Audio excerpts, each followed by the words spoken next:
सावरकर जयंती आणि या निमित्तानं व्याख्यानाची सुरुवात करण्याच्या आधी सावरकर प्रतिष्ठान सांगली मिरज यांच्या वतीनं सावरकर वंदना गीत या ठिकाणी सादर होणार आहे. या ठिकाणी अभिषेक पटवर्धन हे गाणार आहेत. त्यांच्या समवेत पेटीवर साथ देणार आहेत धनंजय गाडगीळ आणि तबल्यावर साथ देणार आहेत प्रकाश बापट. मी त्यांना विनंती करतो की त्यांनी सावरकर वंदना गीताला सुरुवात करावी.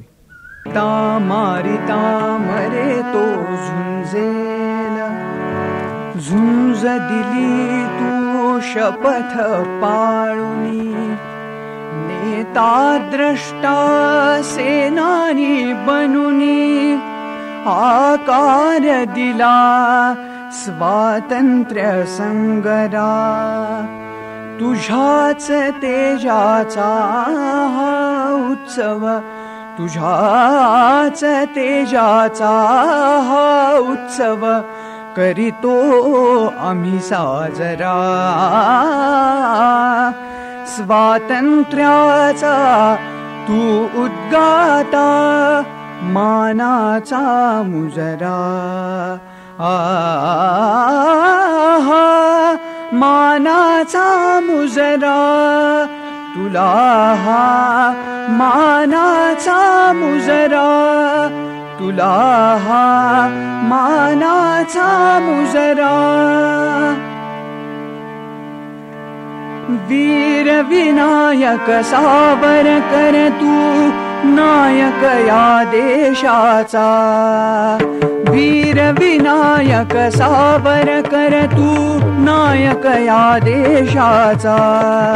पदचिन्हांवर तुझ्या चालतो, पदचिन्हांवर तुझ्या चालतो मार्ग आम्ही ध्येयाचा.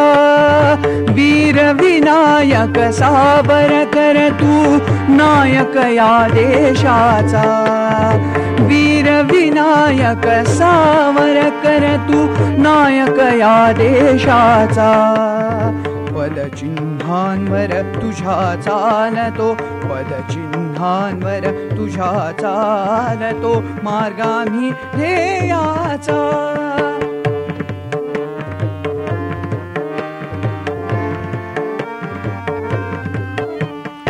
बालपणी तू शपथ घेतलीस अष्टभुजे पाशी, स्वतंत्रतेस्तव झुंजलास तू हरवून मृत्यूसी. बालपणी तू शपथ घेतलीस अष्टभुजे पाशी, स्वतंत्रतेस्तव झुंजलास तू हरवून मृत्यूसी. त्यागुण पदव्या शिकविलास तू अर्थ शिक्षणाचा, त्यागुण पदव्या शिकविलास तू अर्थ शिक्षणाचा. अंदमानच्या भिंतीस झाला स्पर्श महाकाव्याचा. वीर विनायक सावरकर तू नायक या देशाचा, वीर विनायक सावरकर तू नायक या देशाचा. पदचिन्हांवर तुझ्या चालतो, पदचिन्हांवर तुझ्या चालतो मार्ग आम्ही ध्येयाचा.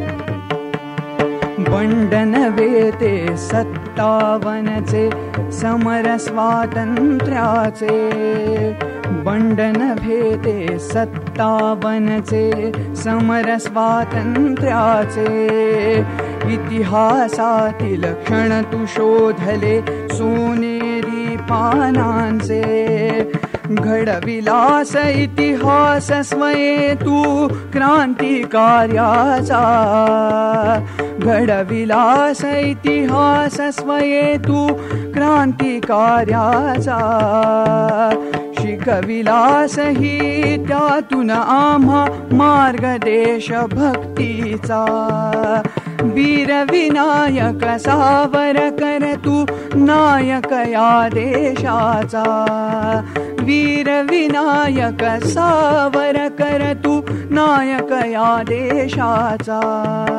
पदचिन्हांवर तुझ्या चालतो पदचिन्हांवर तुझ्या चालतो मार्ग आम्ही ध्येयाचा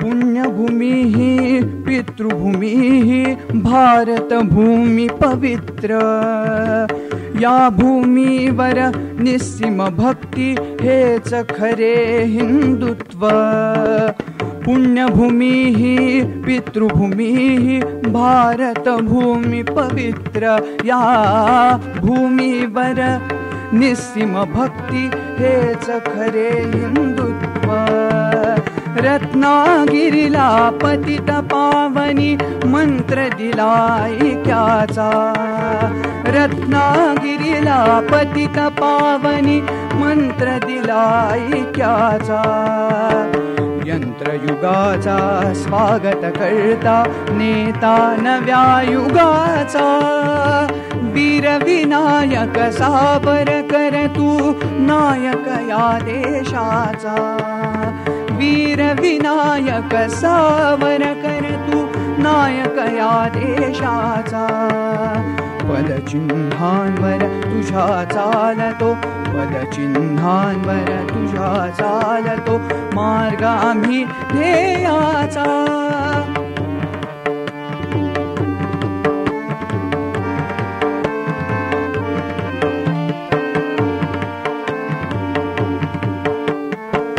सिंधू सरिता काश्मीर करिता तीळ तीळ तुटलास सिंधू सरिता काश्मीर करिता तीळ तीळ तुटलास अखंड भारत जिंक्य भारत स्वप्न पाहिलेस अखंड भारत अजिंक्य भारत स्वप्न पाहिलेस दिव्य वारसा जपून आम्ही तुझ्याच या तेजाचा दिव्य वारसा जपून आम्ही तुझ्याच या तेजाचा सावरणाऱ्या करास जोडू सावरणाऱ्या करास जोडू करही कर्तव्याचा वीर विनायक सावरकर तू नायक या देशाचा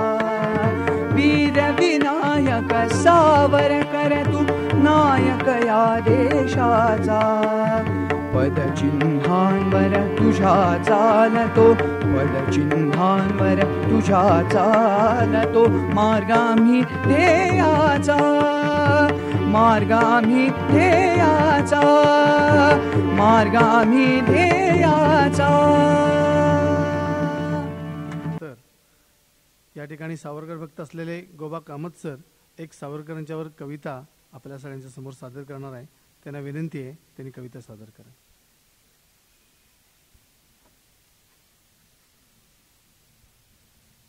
माननीय गुरुवर्य आगाशे सर, माननीय लोकूर साहेब, माननीय आप्पा भानू, आजचे वक्ते माननीय नवल गुंदकर सर आणि रसिक श्रोते हो, स्वातंत्र्यवीर सावरकर यांच्याबद्दलची स्वातंत्र्यवीर वंदना ही माझी कविता मी आपल्यापुढं सादर करतो.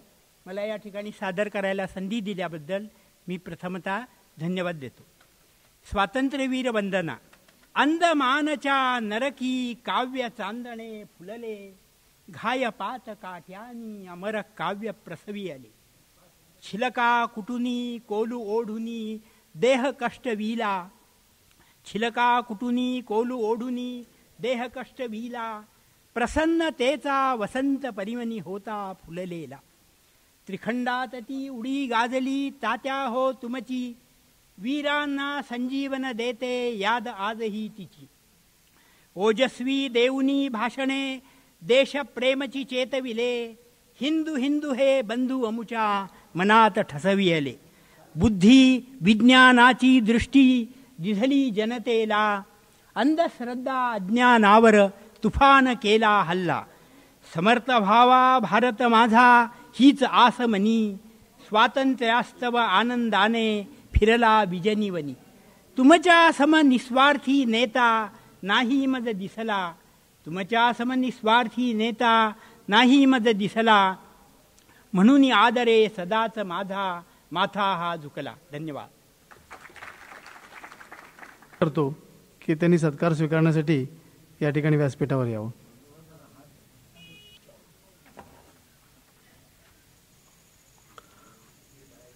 आज सावरकर जयंती आणि या सावरकर जयंतीच्या निमित्तानं आज या ठिकाणी वसंत व्याख्यानमालेचं 12वं पुष्प होतंय आणि या 12व्या पुष्पाच्या निमित्तानं आज या ठिकाणी उपस्थित असलेले आजचे वक्ते प्राध्यापक डॉक्टर शंदा नवलगुंदकर आणि सर्व रसिक श्रोत्यांचे मिरज विद्यार्थी संघाच्या वतीनं या ठिकाणी हार्दिक स्वागत करतोय. या ठिकाणी 1992 साली आपल्या वसंत व्याख्यानमालेच्या उद्घाटनाच्या पुष्पासाठी आजचे वक्ते डॉक्टर नवलगुंदकर हे या ठिकाणी आले होते आणि त्यावेळी त्यांनी शिक्षण एक समस्या हा विषय मांडलेला होता. आज सावरकर जयंतीच्या निमित्तानं या ठिकाणी हुतात्मा वीर रघुनाथ नारायण अंबाबकर कोल्हापूर यांच्या स्मृतिप्रित्यर्थ तसेच सावरकर सांस्कृतिक मंडळ मिरज आणि सावरकर प्रतिष्ठान सांगली मिरज यांच्या सहकार्यानं आणि मिरज विद्यार्थ्यसंघाच्या वतीनं या ठिकाणी हे आज व्याख्यान होते. सावरकर सांस्कृतिक मंडळाच्या वतीनं सावरकरांची जयंती आणि पुण्यतिथीचे कार्यक्रम मिरज शहरामध्ये असलेल्या मैदानदत्त मंदिर चौक इथे सावरकर जो पुतळा आहे त्या पुतळ्याच्या ठिकाणीच होतात. परंतु यावेळेला वसंत व्याख्यानमाला आणि सावरकर जयंती ह्या एकत्र आल्यामुळं या ठिकाणी या सगळ्या संस्थांच्या सहकार्यानं मिरज विद्यार्थी संघाच्या वतीनं आजचं या ठिकाणी व्याख्यान होतं आहे. प्राध्यापक डॉक्टर नवलगुंदकरांचा आपल्याला सगळ्यांना परिचय आहेच, तरीसुद्धा आपल्याला सगळ्यांना सविस्तर परिचय या व्याख्यानाच्या निमित्तानं मी करून देतोय. ते प्रभारी कुलगुरू म्हणून पुणे विद्यापीठाचं त्यांनी काम केलं. त्याचप्रमाणे मॉडर्न महाविद्यालय पुणे या ठिकाणी प्राचार्य म्हणून ते कार्यरत होते. राज्यशास्त्र या विषयामध्ये 30 वर्षापेक्षा अधिक काळ त्यांनी अध्यापन केले. पुणे विद्यापीठ, मुंबई विद्यापीठ, टिळक महाराष्ट्र विद्यापीठ या ठिकाणी पदव्युत्तर विभागामध्ये अध्यापन केले. MPhil व PhD संशोधनासाठी मार्गदर्शनसुद्धा त्यांनी केले. 11वी ते MA या अभ्यासक्रमासाठी राज्यशास्त्र या विषयावरील 20 पेक्षा अधिक पुस्तकांचं लेखन त्यांनी केले. स्वातंत्र्यवीर सावरकर विचार विश्व या ग्रंथाचं लेखन त्यांनी केलं आणि त्यांचं प्रकाशन माजी पंतप्रधान अटल बिहारी वाजपेयी यांच्या हस्ते झालेलं आहे. दैनिक लोकसत्ता, दैनिक लोकमत या वृत्तपत्रामध्ये त्यांनी अनेक लेख लिहिलेले आहेत. आकाशवाणीवरून सुद्धा त्यांची अनेक भाषणं प्रसारित झालेली आहेत. विश्वकोश निर्मितीमध्ये सुद्धा त्यांचं योगदान आहे. त्याचप्रमाणे अनेक संस्थांच्यामध्ये त्यांनी मार्गदर्शक म्हणून काम केले. विशेषतः सामाजिक शास्त्र संशोधन मंडळ दिल्ली ह्याचेही त्यांनी सदस्य म्हणून काम केले. सरदार पटेल इन्स्टिट्यूट अहमदाबाद या ठिकाणी सुद्धा सदस्य म्हणून त्यांनी काम केले. विश्वभारती विद्यापीठ शांतिनिकेतन व उत्तर पूर्व विद्यापीठ शिलाँग या विद्यापीठावर मान्य राष्ट्रपतींचे प्रतिनिधी म्हणून सुद्धा त्यांची नियुक्ती झाली आहे. प्रशासन सुधारणा समिती अध्यक्ष म्हणून त्यांची भारत सरकारकडून सुद्धा नियुक्ती झाली आहे. शिक्षण संस्थांच्या अधिकार मंडळावर सुद्धा त्यांची नियुक्ती झालेली आहे. आणि त्यांनी डॉक्टरेट घेत असताना स्वातंत्र्यवीर सावरकरांचा राजकीय व सामाजिक विचार या विषयावर सुद्धा प्रबंध सादर केलेला आहे. आज सावरकरांचे विचार आपण सगळेजण उत्सुकतेनं ऐकण्यासाठी सावरकर जयंतीच्या निमित्ताने या ठिकाणी आलेलो आहेत. मी आपल्या सगळ्यांच्या वतीनं पुन्हा एक वार आजचे आदरणीय वक्ते डॉक्टर नवल गुंजकर यांचं स्वागत करून त्यांना आजचा विषय जो आहे सचेतन सावरकर विचार या विषयासंबंधी सविस्तर भाषण करावी अशी आपल्या सगळ्यांच्या वतीनं नम्र प्रार्थना करतो.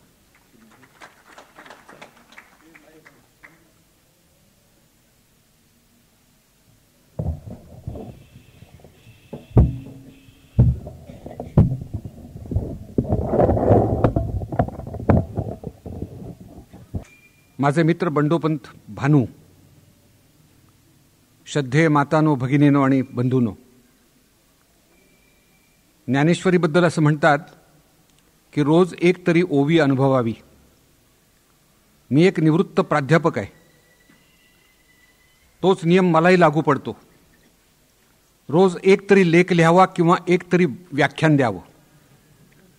आणि म्हणून तुमच्यासमोर आज मी उपस्थित आहे. पुण्यातील एका विचारवंताकडे बसलो होतो. पुण्यात विचारवंत खूप आहेत. असं म्हणतात की पुण्याच्या लोकसंख्येच्या 1.5 त्या ठिकाणी विचारवंत आहेत.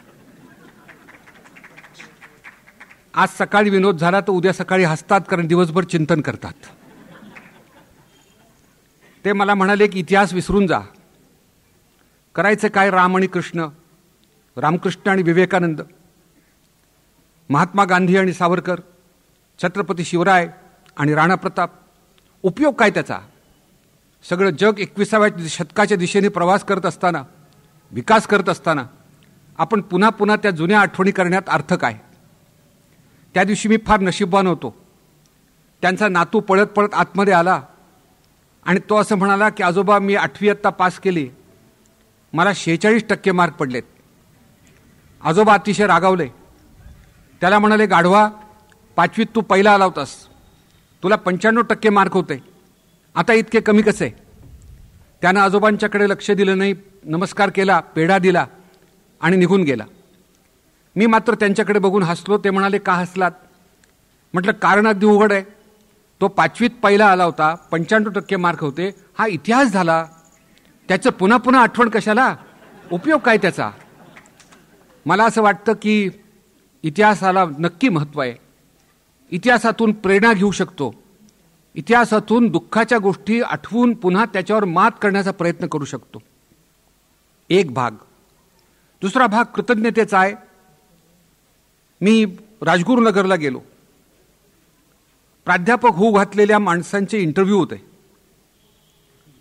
त्या मुलाखतीमध्ये इतिहास विषय शिकवण्यासाठी आलेले प्राध्यापक माझ्या समोरून बसले. त्यांना प्राध्यापक व्हायचं होतं. मी त्यांना सहज असं विचारलं की तुमच्या गावाचं नाव राजगुरुनगर असं का? तर त्यांनी मला असं सांगितलं की राजगुरू नावाचे एक संत महात्मे होऊन गेले, त्याच्यामुळे आमच्या गावाचं नाव राजगुरुनगर आहे. संस्थेचे जे अध्यक्ष होते ते माझ्या शेजारी बसले होते. त्यांनी त्यांना घाणेरडी शिवी दिली. तुला लाज कशी वाटत नाही म्हणाले, या गावचा तू? मी त्यांना सहज विचारलं, रागू नका म्हटलं, पण राजगुरूंचं या गावामध्ये काय आहे?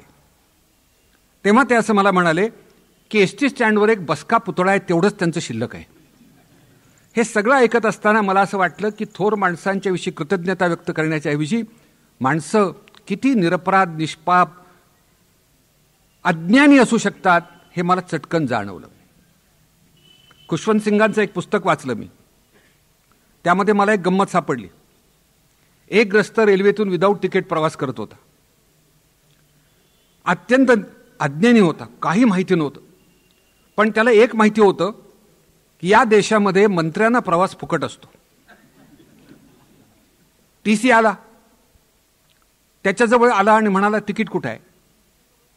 हा म्हणाला, तिकीट नाही. तो म्हणाला, का नाही? हा म्हणाला, मी मिनिस्टर आहे म्हणून तिकीट नाही. त्या टीसीच्या मनामध्ये याच्याविषयी आदर निर्माण झाला. आपापच तो नम्रतेनं असं म्हणाला की तू कोणता मिनिस्टर? आता अडाणी असल्यामुळे पंचायत झाली, नाव आठवेना. जे नाव तोंडासमोर आलं, चटकन दिसलं, ते त्याने सांगून टाकलं. तो म्हणाला, मी श्रीमती इंदिरा गांधी आहे. आता याचं नशीब इतकं चांगलं होतं की तो टीसी सुद्धा अडाणी होता. त्याच्यामुळे तो असं म्हणाला की रोज तुमचं नाव ऐकतो, वाचतो म्हणाला, पण आज समक्ष गाठ पडलेली आहे. टोकाचं अज्ञान दिसतं. सावरकरांच्या विषयी कृतज्ञता व्यक्त करावी या भावनेनं असा पद्धतीचा उपक्रम वसंत व्याख्यानमालेतून केला गेला आणि व्याख्यानमाला वर्षानुवर्ष सतत टिकून आहे याबद्दल मी संयोजकांचं आणि आपलं सर्वांचं ऋण व्यक्त करतो. स्वातंत्र्यवीर सावरकर भगूरला जन्माला आले. लहानसं गाव, बालपण तिथे गेलं. नाशिकला आले. नाशिकला शिक्षण झालं, थोडंसं शिक्षण झालं. तिथून फर्ग्युसन कॉलेजमध्ये आले. फर्ग्युसन कॉलेजमध्ये मित्रमंडळी जमा केली. सेनापती बापट, आचार्य कृपानंतर जे थोर महात्मे म्हणून प्रसिद्धीला आले, हे त्यांचे सहाध्यायी होते. त्या ठिकाणी स्कॉलरशिप मिळाली आणि ते इंग्लंडला गेले. इंग्लंडमध्ये गेल्यानंतर लंडनच्या इंडिया हाऊसमध्ये राहिले. त्या ठिकाणी कर्झन वायलीची हत्या मदनलाल धिंगरांनी केली. मदनलाल धिंगराच्या पाठीशी सावरकर आहेत अशा भावनेतून सावरकरांना अटक झाली. भारतात आणण्यात आलं, न्यायासनासमोर उभं करण्यात आलं आणि 2 जन्मठेपीची शिक्षा सुनावली गेली. 2 जन्मठेपी याचा अर्थ 50 वर्षाची शिक्षा. 1910ला ते कोंडले गेले. 1960ला सुटणार होते. त्यांना अंदमानला पाठवण्यात आलं. बॅरिस्टर पदवी प्राप्त झालेला एकमेव माणूस अंदमानाच्या बंदिवासात गुंतला गेला. कोण सहाध्यायी होते? चोर, दरोडेखोर, व्यसनी, हत्या करणारे, अशा पद्धतीच्या वातावरणात सावरकर सापडले गेले. एकटा बॅरिस्टर मनुष्य, सुशिक्षित मनुष्य अशा पद्धतीच्या वातावरणात जेव्हा सापडतो त्या त्याची मानसिकता काय असू शकते हे आपण अंदाज बांधू शकतो. मला आठवतं की मुलांची ट्रिप घेऊन मी बाहेर पडलो. पुण्यातून विद्यार्थ्यांची ट्रिप होती. स्टेशनवर आलो. ऐन वेळेला रेल्वेच्या गडबडीमुळे त्यांनी आमची रिझर्वेशन रद्द केली आणि एक डबा जो होता तो मुलांसाठी आणि एक डबा होता तो मुलींसाठी, असे 2 वेगळे दिले डबे. बाय चान्स असं झालं की एका त्रयस्थ माणसाला, की ज्याची आमची ओळख नाही, त्या माणसाचा नंबर मुलींच्या डब्यात लागला. मी त्यांना विनंती केली की आमच्या डब्यात येऊन तुम्ही बसा, या ठिकाणी तुम्हाला बर्थ देऊ, तुमची व्यवस्था करू. तो ऐकलं नाही त्यांनी. माझा नंबर तिकडे, मी तिथेच बसणार. तिथे बसला, गाडी सुटली आणि पुढच्या स्टेशनवर आम्हाला भेटायला आला. आतमध्ये घ्या म्हणाला. मला झोपायला जागा नसली तर चालेल, पण बसायला का होईना जागा द्या. काय झालं म्हटलं, का आला परत? तर म्हणाला, कार्ट्या फार वाईट आहेत. काय झालं म्हटलं? त्या म्हणाल्या की ते ग्रस्त म्हणाले की त्या सगळ्या मुली माझ्याकडे बघायच्या आणि एकदम हसायच्या. एकदा झालं, 2दा झालं, 3दा झालं. मला असं वाटलं की हे असं केव्हा तरी बंद झालं पाहिजे आणि म्हणून याला कंटाळून मी तुमच्या डब्यात आलो. सुशिक्षित पदवी प्राप्त करणाऱ्या मुली, त्यांच्या वातावरणामध्ये एखादा दुसरा मनुष्य टिकू शकत नाही. तर बंदीत सापडलेल्या अशा पद्धतीच्या माणसांच्या मध्ये सावरकरांना 50 वर्ष काढायची होती.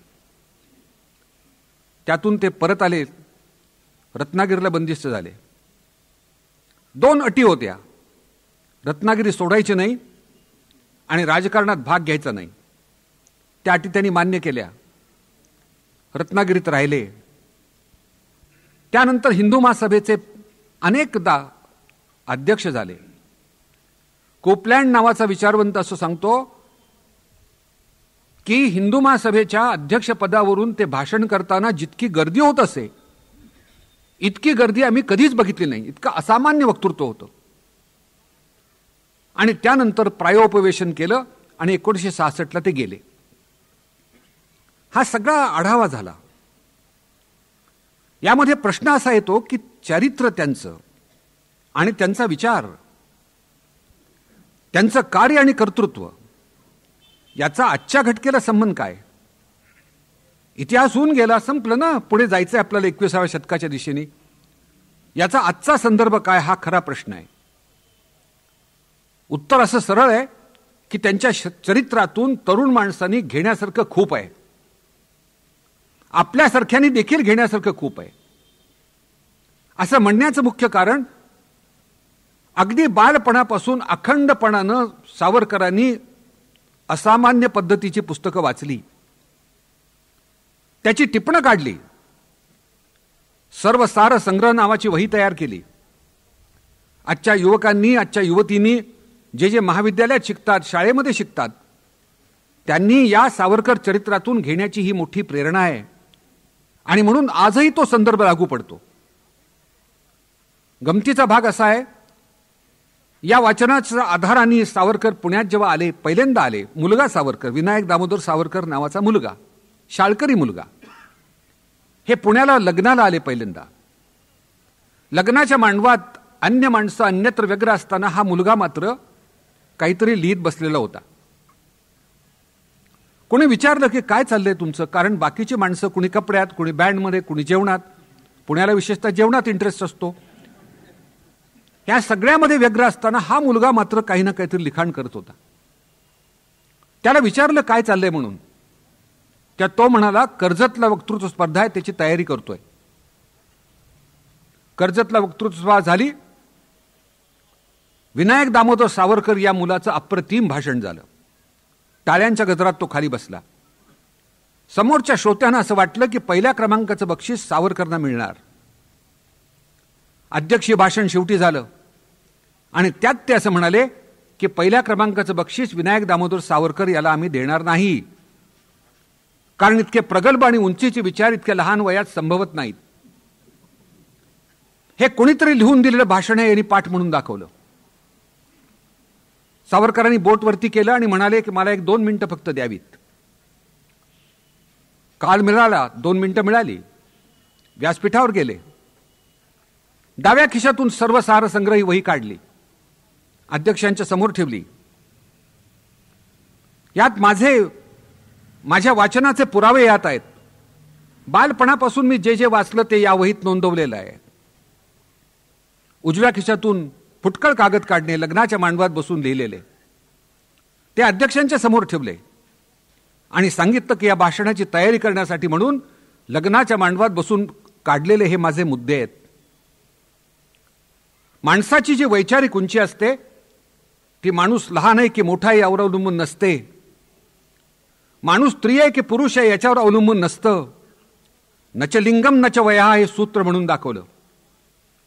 आणि हा पुरावा बघा, हे विचार माझेच आहेत. आणि त्यानंतर मात्र ते असं म्हणाले, इतका पुरावा बघितल्यानंतर कदाचित अध्यक्षांच्या मनात असं येईल की मला पहिल्या क्रमांकाचं बक्षीस द्यावं, पण मी पहिल्या क्रमांकाचं बक्षीस घेणार नाही, कारण घेणारा जितका योग्यतेचा असतो तितका देणारा देखील लायकीचा लागतो. हे सगळं जेव्हा आपण ऐकतो तेव्हा आपल्या अंगावर काटा येतो. आजच्या युवकांच्या समोर, युवतींच्या समोर विलक्षण स्वरूपाची बुद्धिमत्ता आहे. मी अगदी माझ्या घरातून सांगतो ना, माझी एक चिमुरडी नात आहे, ती 4-5 वर्षाची होती तेव्हा माझ्याकडे एक ज्येष्ठ डॉक्टर आले होते. या डॉक्टरना तिने असं विचारलं की आजोबा डॉक्टर, तुम्ही बाहेर जो बोर्ड लावलाय त्या बोर्डवर नावाच्या मागे फुली का केलेली आहे? डॉक्टरनी फुलीचा इतिहास सांगितला, फुली पश्चिमेकडे निर्माण कशी झाली हे सांगितलं. हे सगळं 10-15 मिनिटं चाललं होतं. त्यानंतर ही मुलगी त्यांना म्हणाली की डॉक्टर आजोबा, आत्ता जे तुम्ही सांगितलं यातलं मला काहीच कळलं नाही, पण आता मी तुम्हाला जे सांगणार आहे ते तुम्हाला लगेच कळेल.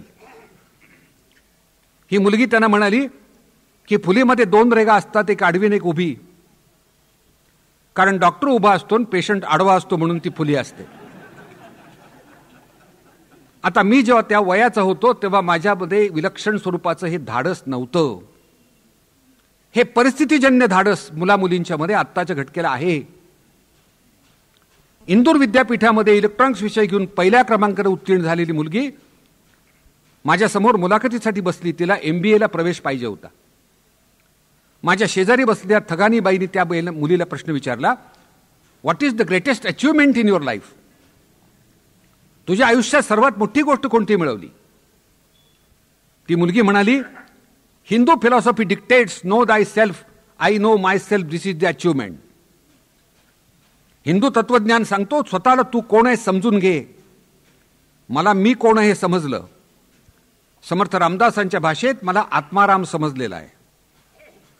मला चटकन त्या क्षणाला असं वाटलं की त्या मुलीला प्रवेश द्यावा आणि आपली अब्रू वाचवावी. पण त्या बाईने दुसरा प्रश्न विचारला, कारण फार बाई वस्ताद होते आणि अलीकडे असतातच. त्या बाईने दुसरा प्रश्न विचारला, व्हॉट इज द सेल्फ? हे आत्मतत्व काय असतं? हा आत्माराम काय असतो? ती मुलगी म्हणाली, हा गप्पा मारण्याचा विषय नाही, हा अनुभूतीचा विषय आहे. या बाईने तिसरा प्रश्न विचारला की तुम्ही जो बायोडेटा पाठवलाय त्यात तुम्ही लिहिलंय की तुम्हाला काव्य आवडतं. तुम्ही बोलताय तत्वज्ञान, आहात इंजिनियर आणि होणार आहात business manager. How are you going to reconcile these 4 factors in your life? आयुष्याच्या 4 गोष्टी एकमेकाशी सुसंगत कशा करणार? त्या मुलीने सांगितलं, मी विद्यार्थिनी असताना मला शिक्षकाने आशीर्वाद दिला, अष्टपैलू हो. हे फक्त 4 पैलू आहेत, उरलेले कोणते ते विचारा. आणि मग शेवटचा प्रश्न विचारला की जर तुमचं लग्न झालं,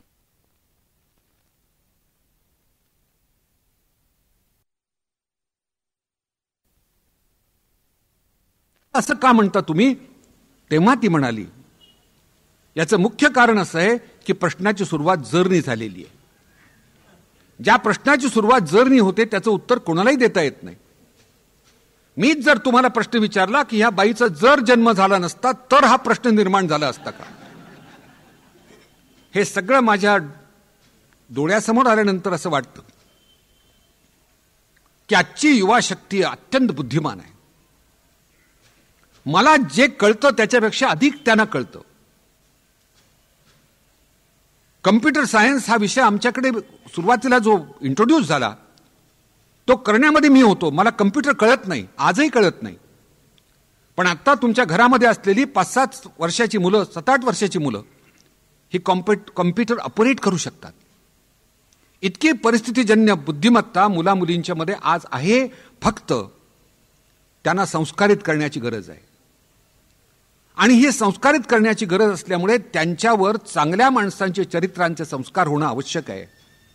आणि म्हणून स्वातंत्र्यवीर सावरकर म्हणा, महात्मा गांधी म्हणा, राजेंद्र प्रसाद म्हणा, यासारख्या थोर माणसांची चरित्र किंवा पश्चिमी देशात जन्माला आलेली थोर माणसं यांची चरित्र ही मुलांच्या समोर जर आली तर त्यांना प्रेरणा मिळू शकते. आणि म्हणून मला असं वाटतं या चरित्रातून घेण्यासारखं खूप काही आहे. आणखीन एक गोष्ट अशी बघा की माणूस आणि समाज यांच्यातला अतूट संबंध असतो. समाजाचा घटक म्हणून माणूस मोठा होत असतो. Man is a man because of society and not in spite of society. मनुष्याचं जे मनुष्यत्व असतं ते समाजामुळे असतं. समाजाशिवाय माणसातलं मनुष्य पण निर्माण होणंच शक्य नाही. अलाहाबाद स्टेशनवर एक लांडग्याच्या कळपात सापडलेला एक छोटासा मुलगा सापडला. पोलिसांनी ताब्यात घेतलं. तो सगळं लांडग्यासारखा जगत होता. 2 हात टेकून चालत होता. लांडग्यासारखं ओरडत होता. लांडग्यासारखं खात होता. का? लांडग्याच्या कळपात वाढला म्हणून. आपण मानवी संबंधातून जन्माला आलो, समाजसृष्टीत जन्माला आलो. या समाजाचा आपल्यावर संस्कार आहे म्हणून समाजाचं ऋण आपल्या खांद्यावर आहे. आपण मनाशी पक्क केलं पाहिजे. मनुष्य आणि समाज याच्यातला संबंध कसा असतोय जुन्या कवीनं फार छान शब्दात सांगितलंय. तो म्हणतो की जुन्या बायका चुलीवर दूध तापवत असत. कालांतरात ते दूध ओतू जातं.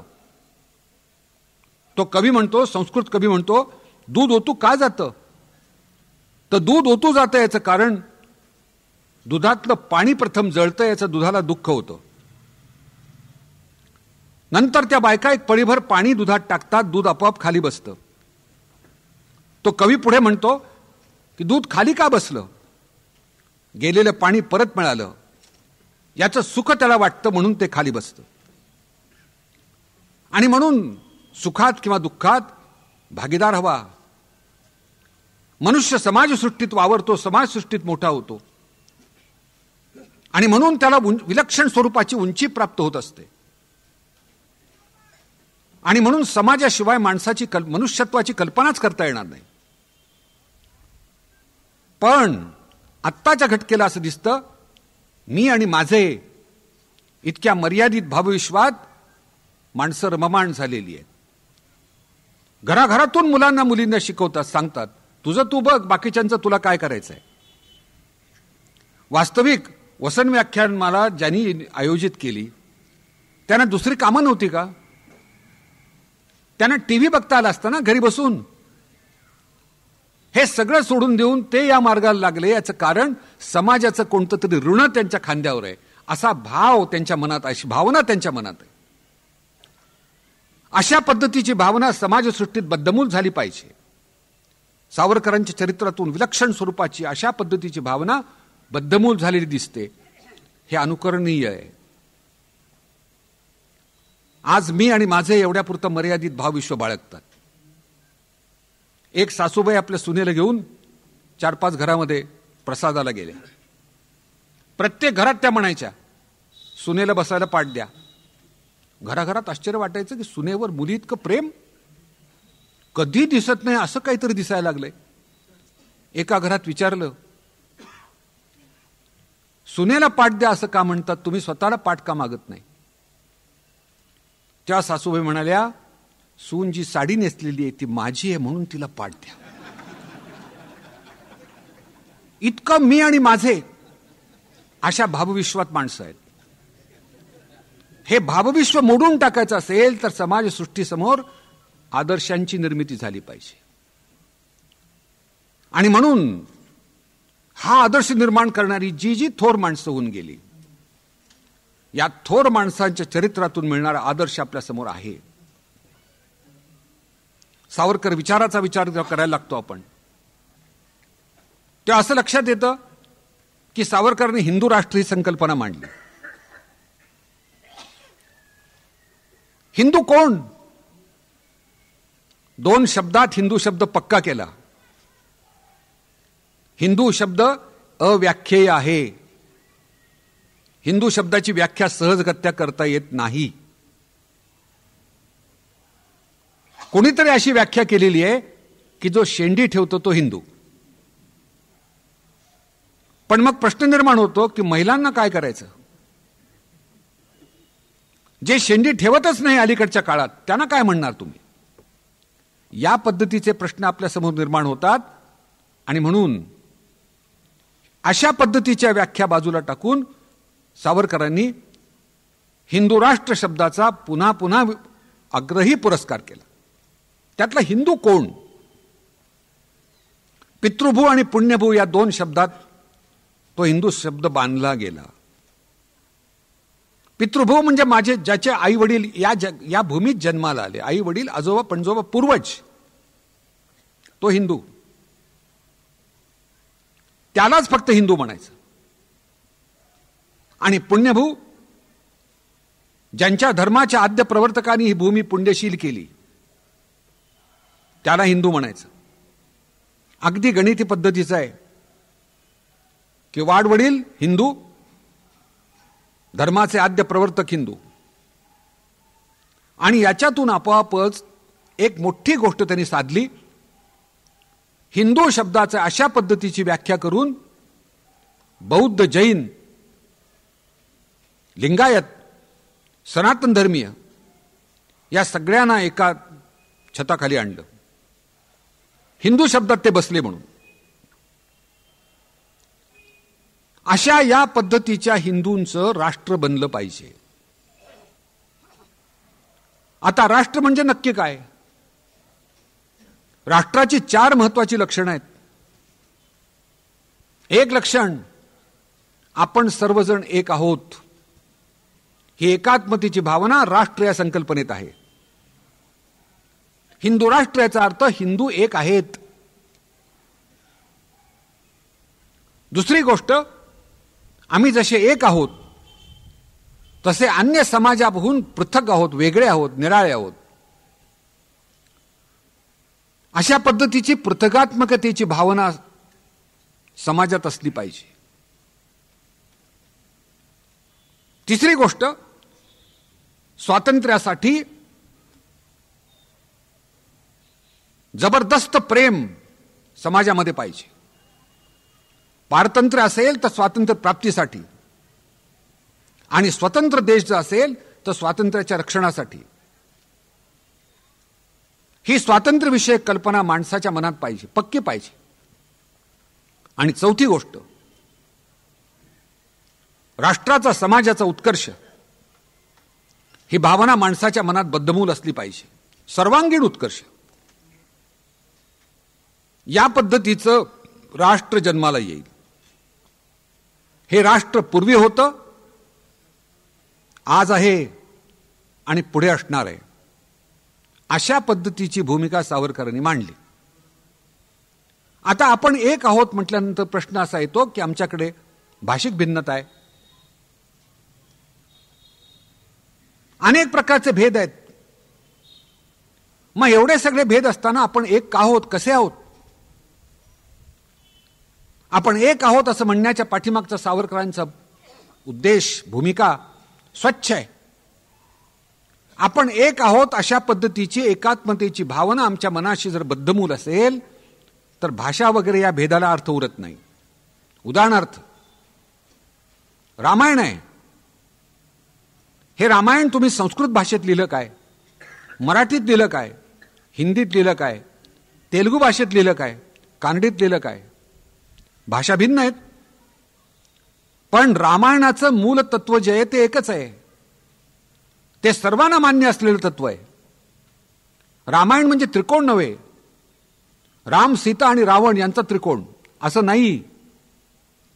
रामायणातून मूल्यात्मक विचार समाजसृष्टीत रुजलेला आहे, आणि तो मूल्यात्मक विचार जोपर्यंत आम्हाला बंधनकारक आहे, तर भाषा भिन्न असून सुद्धा रामायण ही आमची भूमिका आहे.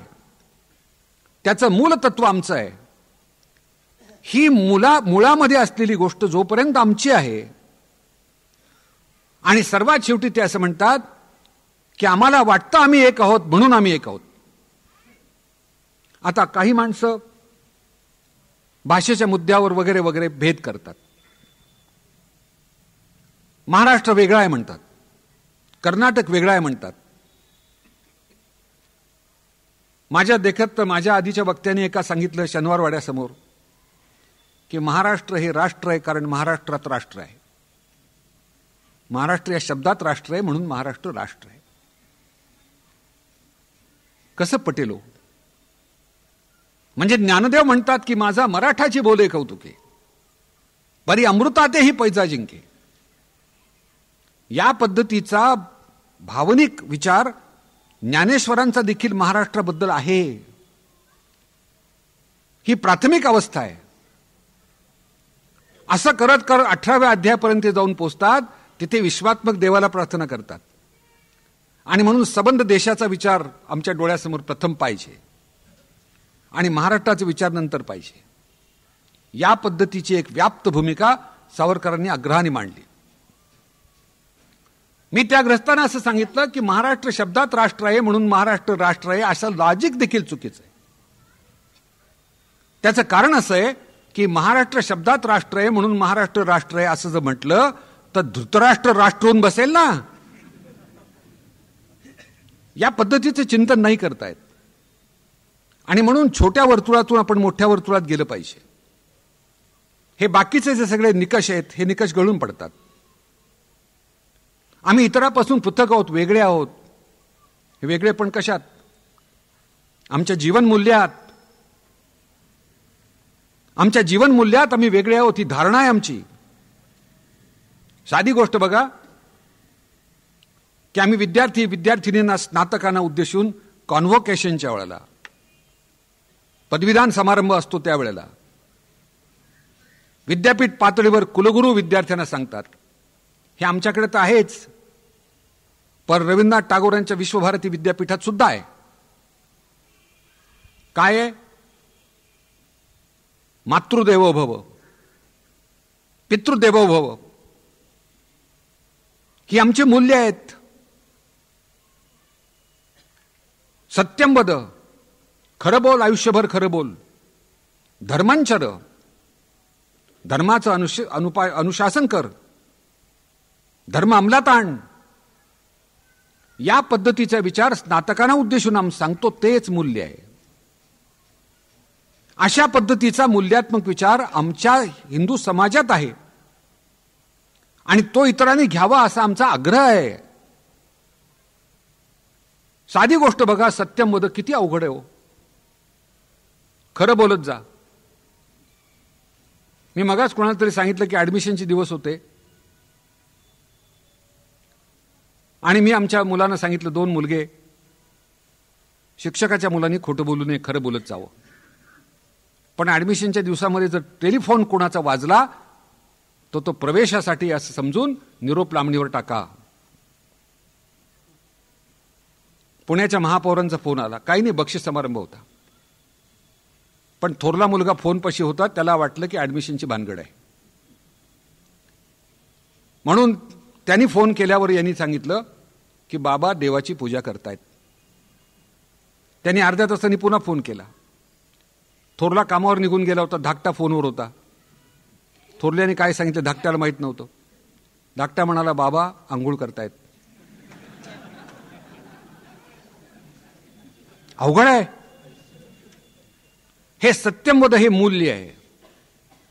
महात्माजी आणि विनोबा भावे यांनी सत्यम वद हे मूल्य उचलून धरलं. विनोबा त्यांच्या भाषेत सांगतात, स्वच्छ शब्दात सांगतात की व्यवहार आणि सत्य याच्यात अंतर आहे. खरं आहे. आजच्या घटकेला आपण समाजसृष्टीकडे जेव्हा बघतो तेव्हा सत्यम वद हे खूप लांबचं आहे. चमत्कारिक अनुभव आपल्याला येतो. एका शाळेची इन्स्पेक्शन होती. इन्स्पेक्टर येणार म्हटल्यानंतर पहिल्या नंबरच्या अत्यंत बुद्धिमान मुलाला निरोप पाठवला हेडमास्टरनी, उद्या कुठल्याही परिस्थितीत शाळेत ये, कारण इन्स्पेक्शन आहे. पण त्या दिवशी होती क्रिकेटची मॅच. त्या मुलासमोर प्रश्न होता की मॅचला जायचं का शाळेत जायचं. त्याच्या मनात असं आलं की शाळा काय रोजच असते, मॅच केव्हा तरी, आपण मॅचला जायचं. पण मग त्या हेडमास्टरच्या निरोपाचं काय. त्यांनी सांगितलं तेही सांभाळायचं आणि हे सांभाळायचं.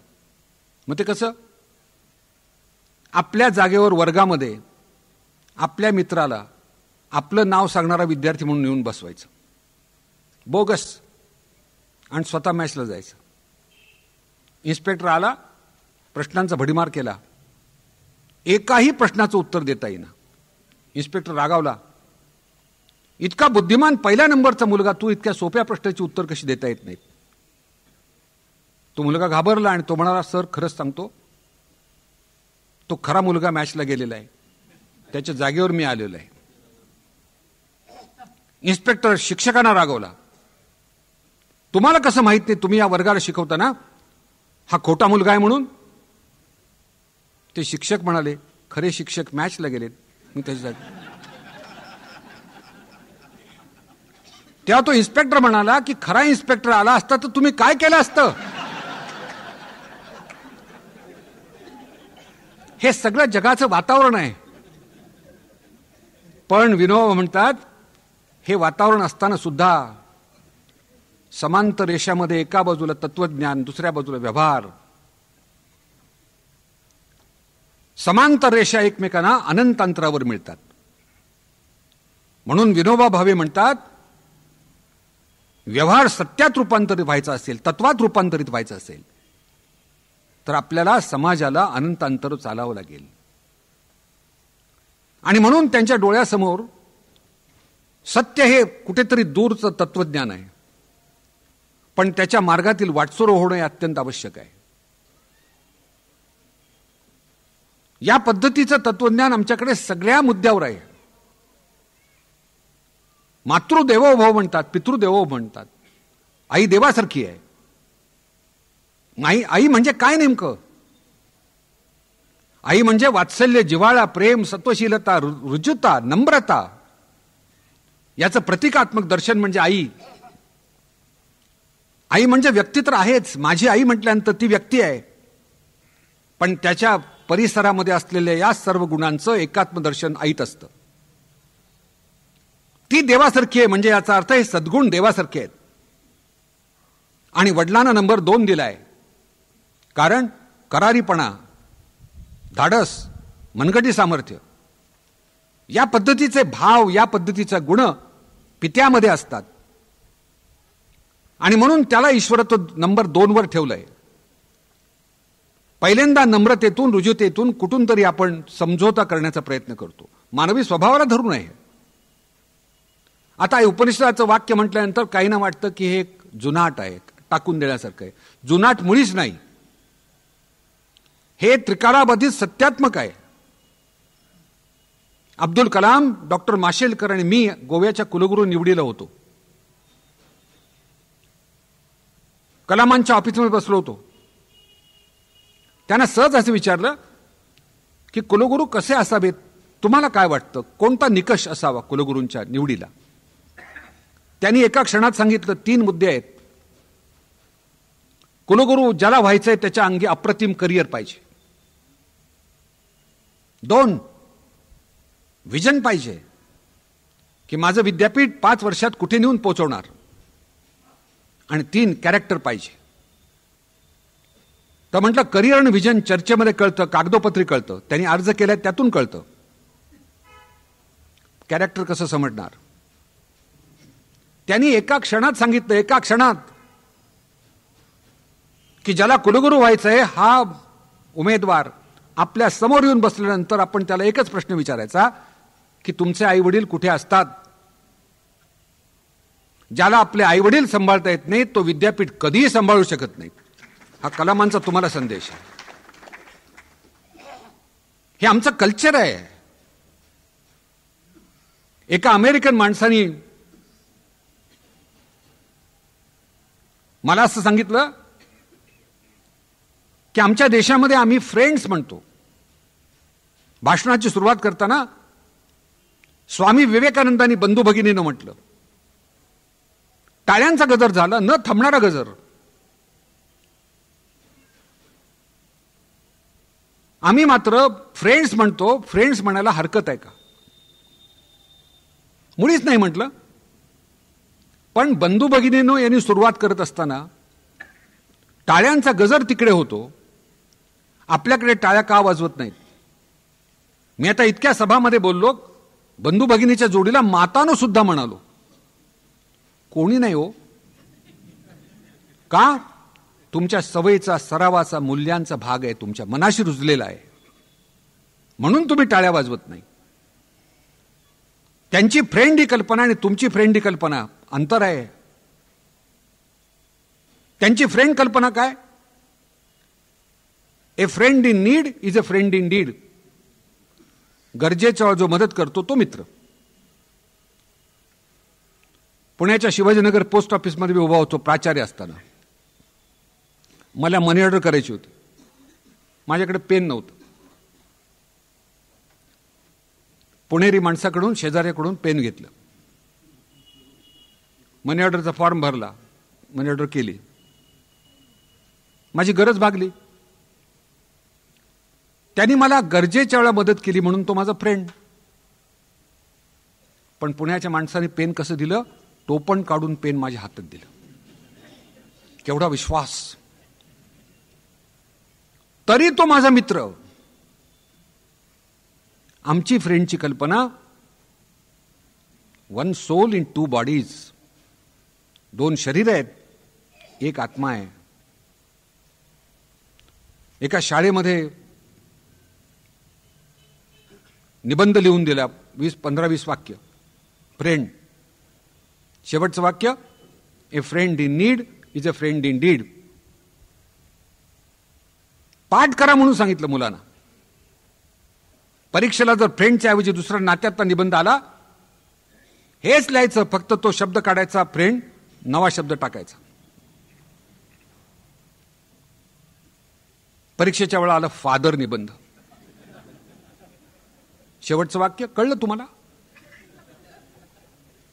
परवडेल नाही. आणि म्हणून आपण जेव्हा विचार करतो तेव्हा आमचा मूल्यात्मक विचार समोर येतो. आणि असं जे म्हणतात की तुमची सनातन मूल्य, सनातन म्हणजे जुन्या काळात झाली आहेत. सनातन याचा अर्थ शाश्वत, चिरंतन टिकणारी. चिरंतन टिकणारी मूल्यात्मक कल्पना आमच्या समाजामध्ये निर्माण झाली. त्याच्यावर विश्वास निर्माण करणं हे अत्यंत गरजेचं आहे. अमेरिकेत असताना नेल्सन मंडेलांचं भाषण ऐकलं मी. अप्रतिम भाषण. नेल्सन मंडेला म्हणाले की वर्षानुवर्ष मी तुरुंगात होतो, सुटण्याची बिलकुल आशा नव्हती, पण माझा एकमेव आधार होता आणि तो आधार म्हणजे श्रीमद भगवत गीता. महात्मा गांधींनी गीता त्यांच्यापर्यंत नेऊन पोचवली आणि त्याच्यातला त्यात ते असं म्हणतात की मा मनुस्मर युद्धच हा माझा आदर्श होता. माझं स्मरण ठेवून युद्ध तू कर. कुरुक्षेत्रावर शेवटी अर्जुनाला युद्ध करायचंय कृष्णाचं स्मरण करून. या पद्धतीचा विचार सनातन आहे, खरा आहे, शाश्वत आहे, हे आपलं आपल्यालाच पटलं पाहिजे. पश्चिमी देशामध्ये जड आणि चेतन यात फरक करत नाहीत, सगळेच जड म्हणतात. आम्ही मात्र जड आणि चेतन यात फरक करतो. अमेरिकेच्या माझ्या वास्तव्यात शेवटी मी न्यायालयीन प्रक्रिया कशी असते हे समजून घ्यायसाठी गेलो. 95 वर्षाचे वयोवृद्धग्रस्त, 92 वर्षाची त्यांची पत्नी, 95 वर्षाच्या म्हाताऱ्याग्रस्ताला 92 वर्षाच्या पत्नीपासून घटस्फोट पाहिजे होता. 33-34 वर्षाची न्यायाधीश बाई,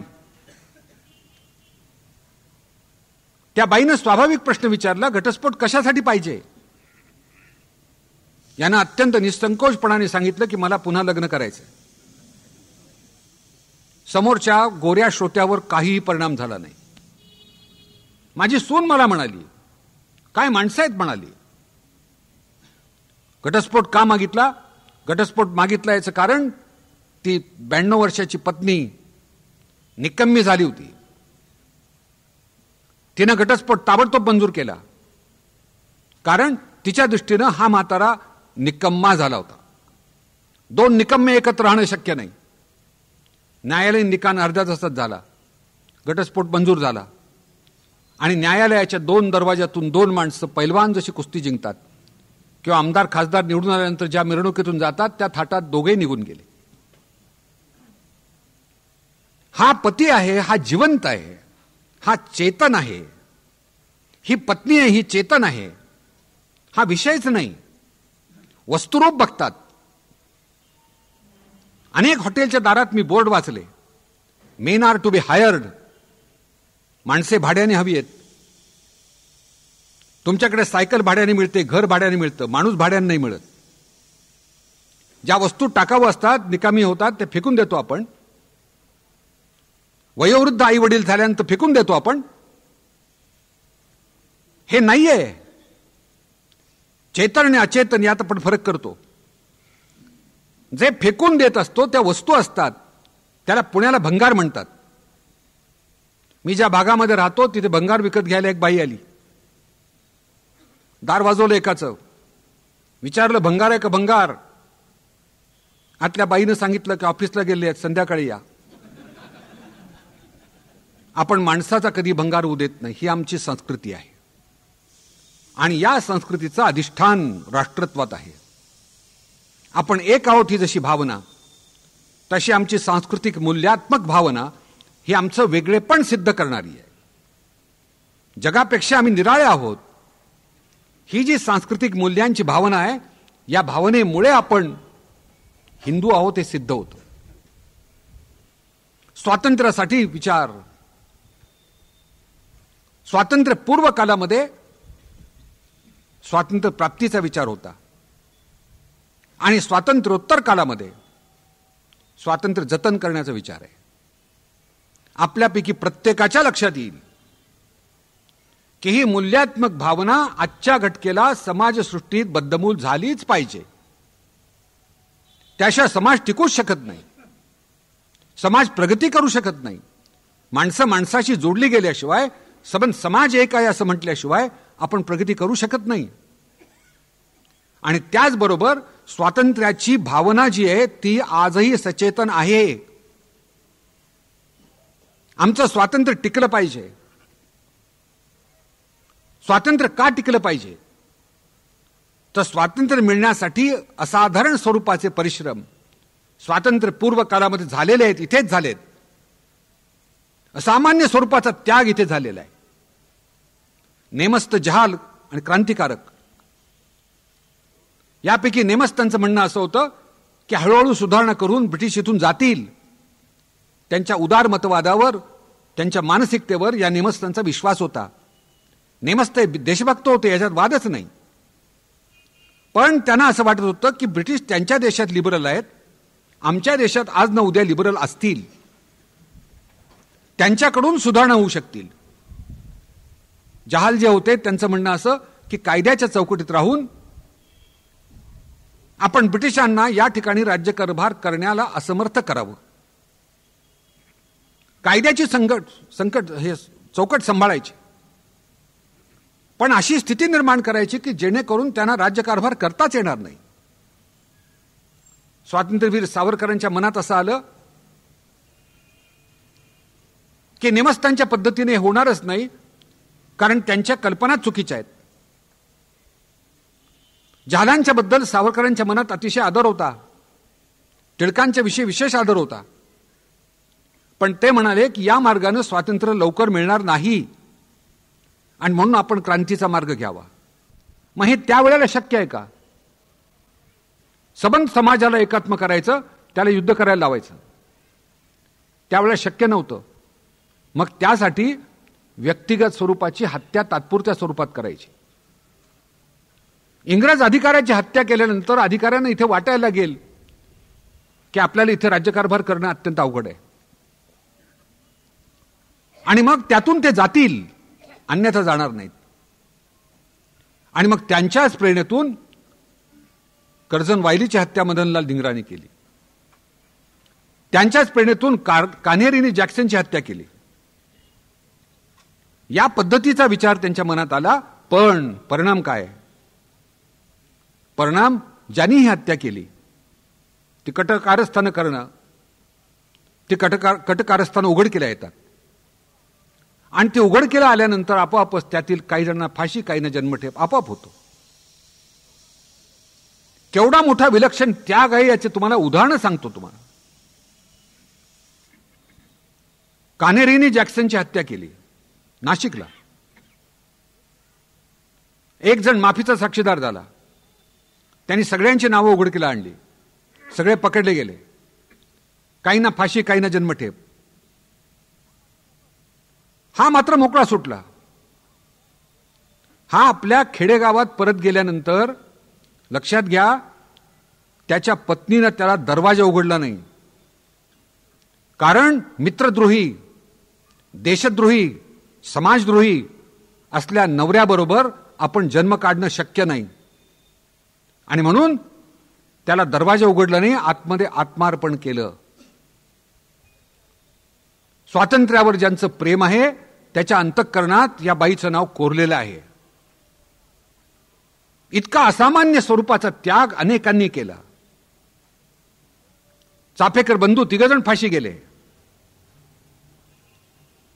चाफेकरांच्या आईनं भेटायला सिस्टर निवेदिता आल्या आणि त्या म्हणाल्या, तुमच्या घरातली तरणी ताठी पोरं एकाच वेळा सगळी नाहीशी झाली.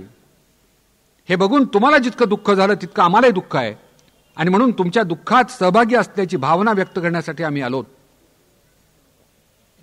त्या बाईनं सांगितलं, शेवटी माणसाला मरायचंच आहे. देशभक्तीतून मेला, बाई बिघडलं नाही. आई म्हणून मला दुःख तर नक्कीच आहे, पण मला आणखी एका गोष्टीचं दुःख आहे. ते दुःख अशासाठी आहे की मला 3च मुलगे होते. अधिक मुलं असती आणि देशासाठी आत्मार्पण करणारी असती, मला सुख वाटलं असतं. या पद्धतीची भावना अशा पद्धतीच्या थोर क्रांतिकारकांच्या मध्ये आहे. राजगुरू भगतसिंग यासारखे माणसं मरण अंगावर घेतलं. मरण किती अवघड असतं हे मी जवळून बघितलंय. आमच्या पुणे विद्यापीठामध्ये उत्तर भारतातील 7 विद्यार्थी उपोषणाला बसले. मागणी अगदी सोपी, सगळ्या विषयात नापास असताना वरच्या वर्गात घाला. मी 2 दिवस वाट बघितली. तिसऱ्या दिवशी पोलिसांना सांगितलं, यांना उचलून घेऊन जा. त्यांना गाडीत घातलं, येरवड्याच्या तुरुंगात नेलं. तुरुंगाचं वातावरण, विद्यापीठाचं वातावरण, जमीन आसमानाचं अंतर. तुरुंगाचं वातावरण बघितल्याबरोबर त्या मुलांनी सांगितलं उपोषण सुटलं. ताबडतोब मला जेलरचा फोन आला, हे उपोषण सोडायला तयार आहेत. म्हटलं असं करू नका, त्यांना रात्रभर राहू द्या, त्यांना एकदा इथे कदान्न खायला घाला, म्हणजे त्यांना समजेल की या देशाला स्वातंत्र्य प्राप्तीसाठी किती माणसांनी असाधारण स्वरूपाचा त्याग केलाय. एक रात्र राहू द्या. दुसऱ्या दिवशी सकाळी मी गेलो, उपोषण सुटलं. जेलर मला म्हणाले की सर, तुम्ही कशाला तुरुंगात यायला आलात, तर आमचं जेल बघून जा. चला म्हटलं, काहीतरी विचारायचं म्हणून म्हटलं फाशी कुठे देतात. ताबडतोब ते म्हणाले चला. त्या मुलांना बरोबर घेतलं आणि फाशीचं जागा बघायला गेलो. रामरक्षा म्हणत गेलो. तो प्लॅटफॉर्म फाशीचा बघितला. ते पुढे मला म्हणाले समोर उभा राहा, ऍक्च्युअल जिथे फाशी देतात तिथे उभा राहा. म्हटलं आपण इथपर्यंत आलो हेच खूप झालं, तिथे उभा राहा कशाला. पण त्या विद्यार्थ्यांच्या समोर शिक्षक घाबरलाय असं होता कामा नये, म्हणून मी जाऊन उभा राहिलो. पण लक्ष सारखं खटक्याकडे होतं, कुणी ओढला की आपण गचकलो. सामान्य माणूस जो असतो माझ्यासारखा, तो जगण्यावर प्रेम करतो.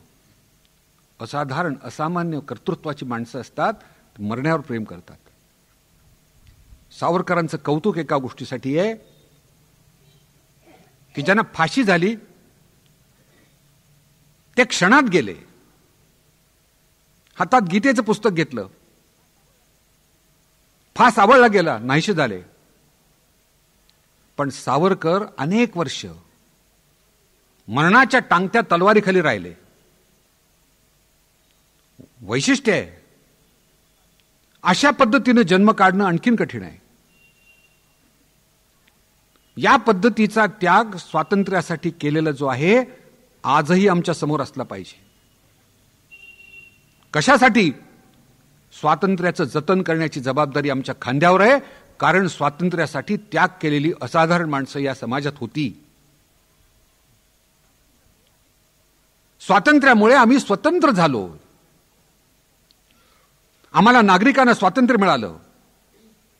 डॉक्टर आंबेडकरांनी आमची राज्यघटना निर्माण केली आणि या राज्यघटनेमध्ये व्यक्ती स्वातंत्र्याचा पुरस्कार केला, जबरदस्त पुरस्कार केला. अत्यंत उंचीची राज्यघटना आहे, जगात पहिल्या क्रमांकाची आहे. ही केल्यामुळे आम्ही स्वतंत्र झालो. पण स्वतंत्र याचा अर्थ, स्वातंत्र्य याचा अर्थ अमर्याद नव्हे, समाजाचा घटक म्हणून मिळालेलं स्वातंत्र्य. स्वातंत्र्याला मर्यादा असतात. सगळीच जण असं म्हणायला लागले की मी म्हणतो ते प्रमाण, ते स्वतंत्र होईल. स्वातंत्र्य ही संकल्पना मर्यादितच असते. विनोबा भावेंनी अत्यंत समर्थपणानं, समर्पक उदाहरणाने सांगितलंय की तुम्हाला मिळालेलं स्वातंत्र्य किती, तर झाडाच्या बुंध्याला बांधलेला बैल गळ्यातील दोरीच्या त्रिज्येच्या वर्तुळात फिरतो, तेवढंच त्याचं स्वातंत्र्य. ती दोरी तोडून ज्या बाजूला जातो तेव्हा शेतीची नासाडी करतो. आणि म्हणून आपलं स्वातंत्र्य मर्यादित असतं. त्या मर्यादित स्वातंत्र्याचा अर्थ आमच्या व्यक्तीचा विकास करणं हा आहे. आपल्या तंत्राने जगणं वागणं नव्हे. साधं कुटुंब व्यवस्थेमध्ये आपल्यापैकी प्रत्येक जण मी म्हणेल तेच प्रमाण अशा पद्धतीने जगायला लागला, कुटुंब व्यवस्था उद्ध्वस्त होईल. तसं समाज व्यवस्थेमध्ये कोणीतरी कोणाला नियंत्रित करणं गरजेचंच आहे. या पद्धतीचं आत्ताच्या घटकेला स्वातंत्र्याचं रूपांतर थोडंसं स्वैराचारात झाल्याचं दिसतं. स्वातंत्र्याच्या मर्यादा संपलेल्या आहेत.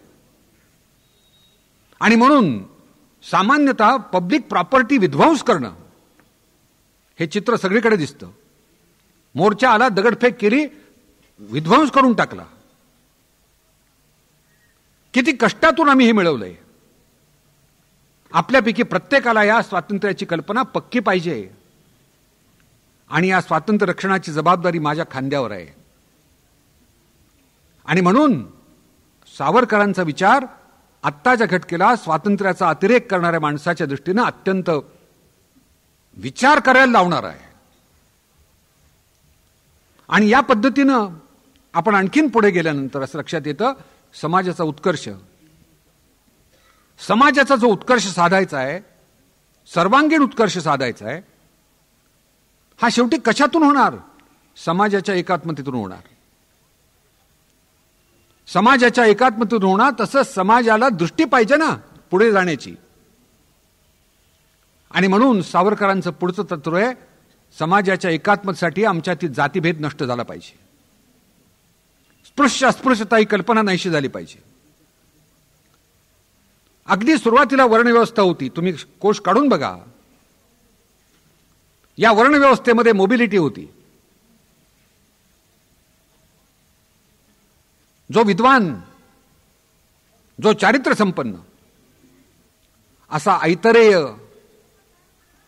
हा दासीपुत्र होता, पण त्याला त्या काळात ब्राह्मण म्हटलं गेलं आणि त्याच्या नावाचा ऐतरेय ब्राह्मण हा ग्रंथ ब्राह्मणांनी पूज्यपाद मानला, डोक्यावर घेतला. या पद्धतीची मोबिलिटी त्या काळात होती. ती मोबिलिटी पुढे जातीव्यवस्थेने कमी केली. स्पृश्य अस्पृश्यता निर्माण झाली आणि त्यातून खंडित झाला समाज, खंडित झाला. त्याला वेगळं वळण मिळालं. म्हणून स्वातंत्र्यवीर सावरकरांच्या मनात आलं की जाती ही कल्पना काढून टाकून सबंध समाज एकात्म करणं हे आपलं उद्दिष्ट असलं पाहिजे. आणि हा सिद्धांत नव्हे, सावरकरांनी मुख्य गोष्ट कोणती केली असेल तर त्याचा व्यवहार केला. सहस्त्र भोजनं घातली. कशी? सर्व जातीचे लोक एकत्र. नाटकाची तिकीटं, स्वतःच्या नाटकाची तिकीटं अनेकांना द्यायची. पहिल्या रांगेत जास्त मोलाचं तिकीट, शेजारी अस्पृश्य बसलेला, आणि इकडे सवर्ण. आता उठून जावं, पैसे बुडतात, बसावं अस्पृश्य शेजारी, कोंडी व्हायची. त्यांना असं वाटतं की कोणत्याही परिस्थितीत सवर्णांच्या अहंकारावर गदा आणली पाहिजे. आणि मागास जाती म्हणून ज्याला आपण म्हणतो आता, त्याला ते पूर्वास्पृश्य म्हणतात. त्यांच्या न्यूनगंडावर छेद गेला पाहिजे. आपण कमी आहोत ही भावना उखडून टाकली पाहिजे. हा विचार आजही सचेतन आहे. आजही समाजामध्ये बद्धमूल होण्यासारखा आहे. कारण जातीव्यवस्थेचा वापर नंतरच्या काळामध्ये राजकीय सृष्टीमध्ये मोठ्या प्रमाणात आहे. जातीनिरपेक्ष विचार केला जातो.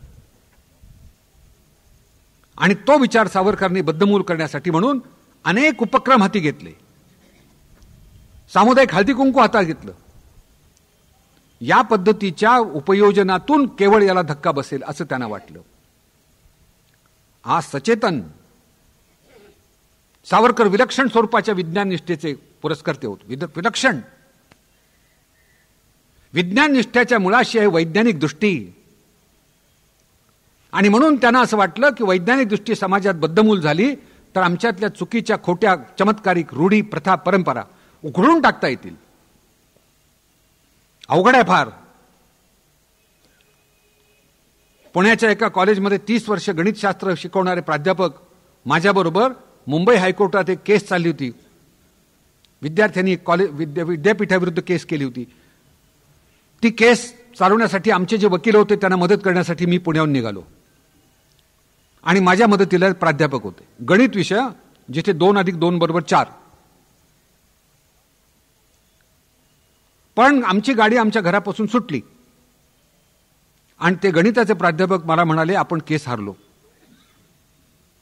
म्हणतो कसं काय? मांजर आडवं गेलं म्हणाले. आता गणिताच्या प्राध्यापकाला मांजर जर आडवं जातं, तर या देशामध्ये कोट्यावधी माणसं निरक्षर आहेत, त्यांना किती बोके दिवसातून आडवे जाऊ शकतात. दुर्दैवाचा भाग असा की आम्ही केस हारलो. मांजर जिंकलं. ते म्हणाले तुम्हाला मी आधीच सांगितलं होतं. म्हणजे समाजातील दुष्ट रूढी प्रथा परंपरा ज्याच्यात तर्क नाही, अशा अतर्क्य पद्धतीच्या रूढी प्रथा परंपरा आमच्या समाजात आहेत त्या उखडून टाकल्या पाहिजेत. ही अत्यंत महत्वाची आजही सचेतन असलेला संदेश आहे. आजही साधी गोष्ट आहे. कोणाला पसंत पडेल सांगा मला. तो गाय हा उपयुक्त पशु आहे असं सावरकर म्हणतात. कारण या देशावर जी आक्रमण झाली त्या आक्रमकांना माहिती होतं की हे गायीला पूज्य मानतात. तर एका बाजूला आमचे सरदार उभे, समोर विरोधी पक्षाचे सरदार उभे, मध्ये गायी उभ्या केल्या. मारायचं कसं गायीना? कारण गाय ही देव होता. याच्यातून आमचा पराभव झाला. आणि म्हणून ते म्हणतात गाय हा उपयुक्त पशु. आवडणार नाही आपल्याला, कारण आमच्यात बद्धमूल झालेली गायीची कल्पना आहे. ते पुढे असं म्हणतात की वटसावित्रीला वडाची प्रदक्षिणा, वडाची पूजा आमच्याकडच्या महिला करतात.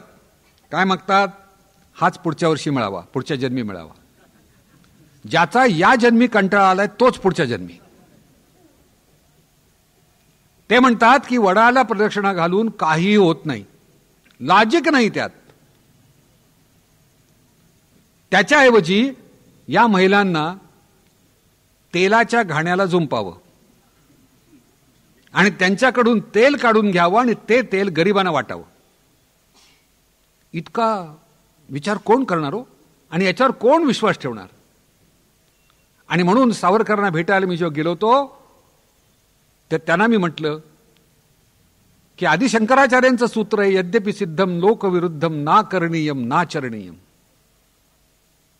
जरी तुमचं म्हणणं सिद्ध असलं तरी लोकांच्या इच्छेच्या विरुद्ध आपण जाऊ नये. ना करणीयम ना चरणीयम. आणि लोकमान्य टिळक आणि महात्मा गांधी यांनी हे पथ्य पाळलं. परिणाम समाज त्यांच्या मागे उभा राहिला.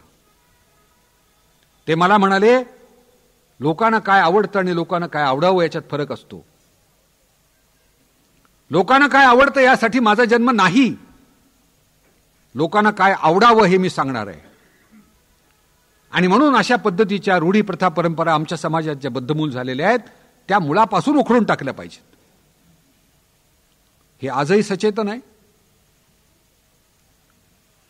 आणि म्हणून त्यांच्या विज्ञान निष्ठेचा जेव्हा आपण विचार करतो तेव्हा India will intellectually dominate the world, जगावर भारत बौद्धिक क्षेत्रात स्वामित्व आणेल, हे आज जेव्हा आपण बोलतो त्यावेळेला सावरकर आज असते तर त्यांना किती आनंद झाला असता. कोणत्या क्षेत्रात? विज्ञानाच्या क्षेत्रात. कारण आमची तरुण पिढी अत्यंत बुद्धिमान आहे, मी मगाच सांगितलं. या पद्धतीचा विचार, या पद्धतीचं चिंतन त्यांनी केलं. या चिंतनाला जोडून ते असं म्हणतात की नवनवीन शोध लावावेत, यातून माणसाचं सुख वाढवावं, हे एका बाजूला. आणि दुसऱ्या बाजूला संरक्षण क्षमता वाढवावी. आपण संरक्षण क्षमतेचा विचार जेव्हा करतो तेव्हा आजही प्रश्न जिवंत आहे. भारताच्या सर्व सीमा ज्या आहेत ह्या असुरक्षित वाटतात. अतिरेक्याने केलेला धुमाकूळ, तुमच्याकडे घडलेला प्रसंग हा डोळ्यासमोर बघितल्यानंतर असं वाटतं की आमच्या समाजानं संरक्षण सिद्ध झालं पाहिजे, संरक्षण केलं पाहिजे. आणि म्हणून ते भावनिकतेनं आवाहन करतात, बुद्धिवादानं आवाहन करतात की तुम्ही विज्ञाननिष्ठ व्हा. आणि पुढे ते असं म्हणतात या देशातील इस्लाम धर्मीयांनी जर विज्ञाननिष्ठ झालं तर हिंदू आणि इस्लाम धर्मीय यांच्यात फरक राहणार नाही. एकच आहेत, एकाच भूमीचे पुत्र आहेत. पण विज्ञाननिष्ठा निर्माण झाली पाहिजे. ही विज्ञाननिष्ठा जेव्हा अहिंदूत निर्माण होईल तेव्हा आमचे अनेक प्रश्न सुटतील. विज्ञाननिष्ठा वाढीस लागली याचा अर्थ काय? याचा अर्थ आमची धर्मनिष्ठा मर्यादित झाली. आणि धर्मनिष्ठा मर्यादित होणं अत्यंत आवश्यक आहे, गरजेचं आहे. कारण त्यात तर्क कमी आहे. जे कोणीतरी सांगतं ते आम्ही ऐकतो आणि जे आम्ही ऐकतो ते पुढच्या पिढीला देतो. ते तपासून बघत नाही. या पद्धतीचं चिंतन त्यांनी केलं.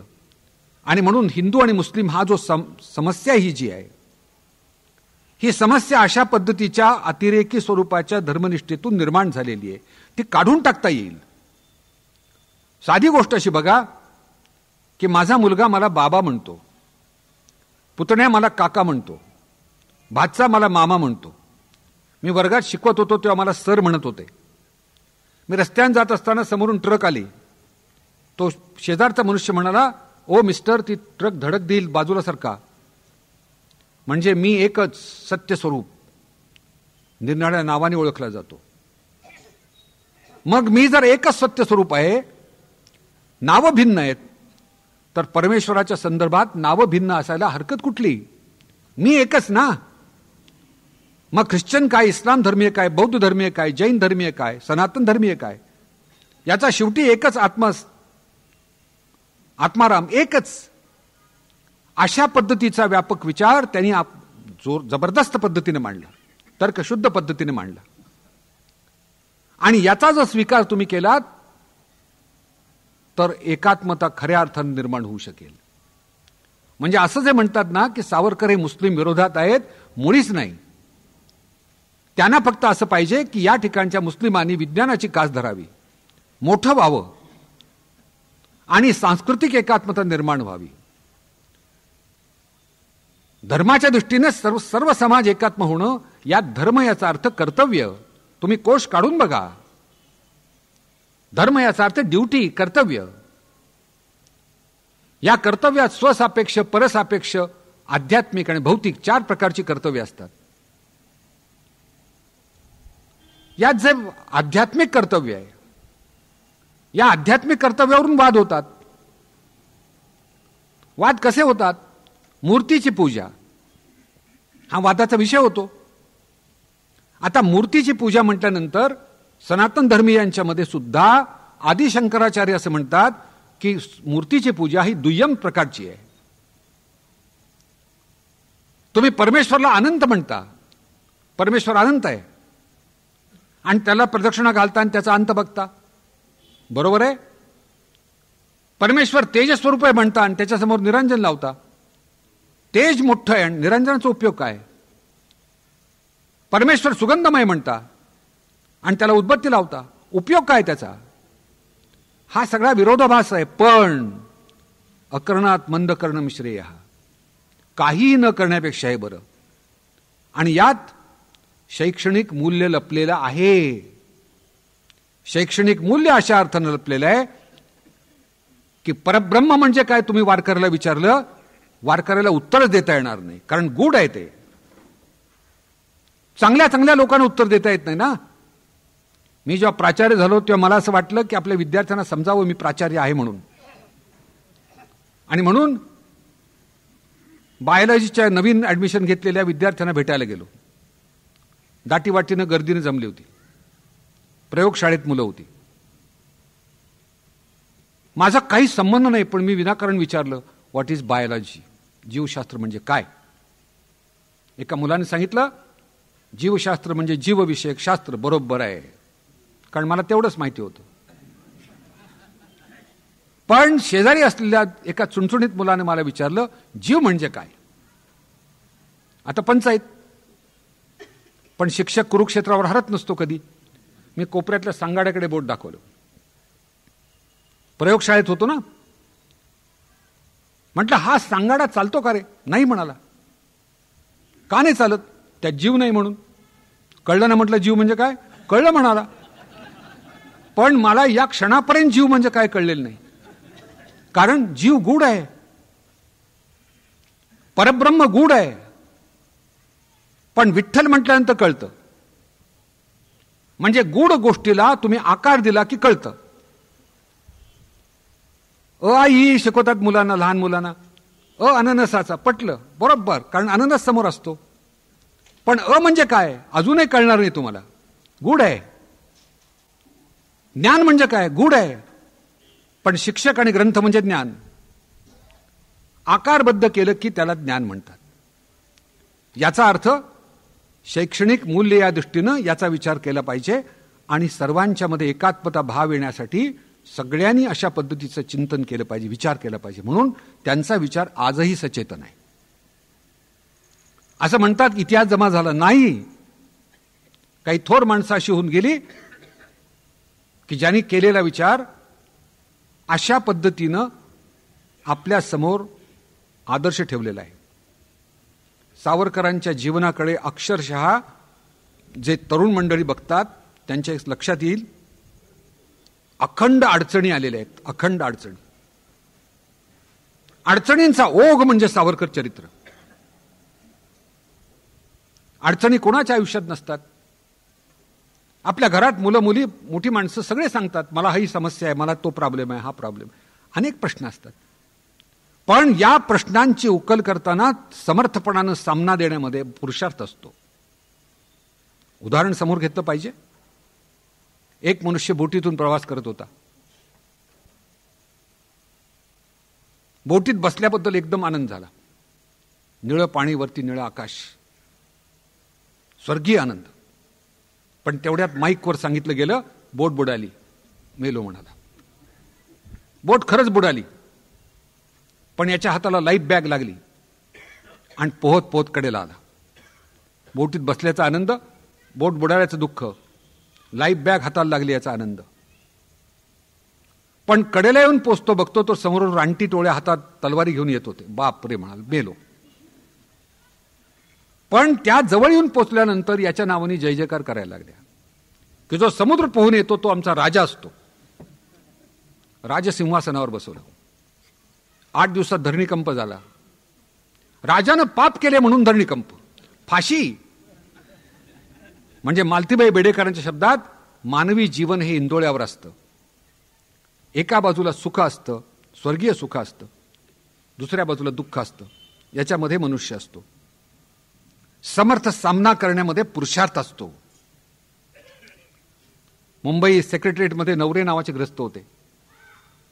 त्यांच्या हाताखाली काम करणाऱ्या सेक्रेटरी मुलीला नवरे म्हणताना लाज वाटायला लागली. नवऱ्याला वेगळा अर्थ आहे. समस्या. तिने त्यांना विचारलं की सर तुम्हाला घरी काय नावाने हाक मारतात. समस्या सोडवण्यासाठी प्रयत्न केला. तिला वाटतं बाबा म्हणतात, काका म्हणतात, तात्या म्हणतात, काही ना काहीतरी घरी नावाने हाक मारतात ना.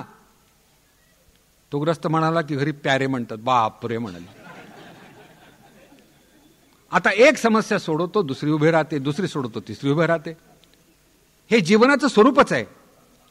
आणि म्हणून आत्ताच्या घटकेला आपल्या समोर आदर्श ठेवण्यासाठी म्हणून समस्यांच्या संदर्भात चिंतन जेव्हा आपण करतो ते यांचा समर्थपणे सामना करून समस्यावर मात करण्याचा प्रयत्न करत राहणं.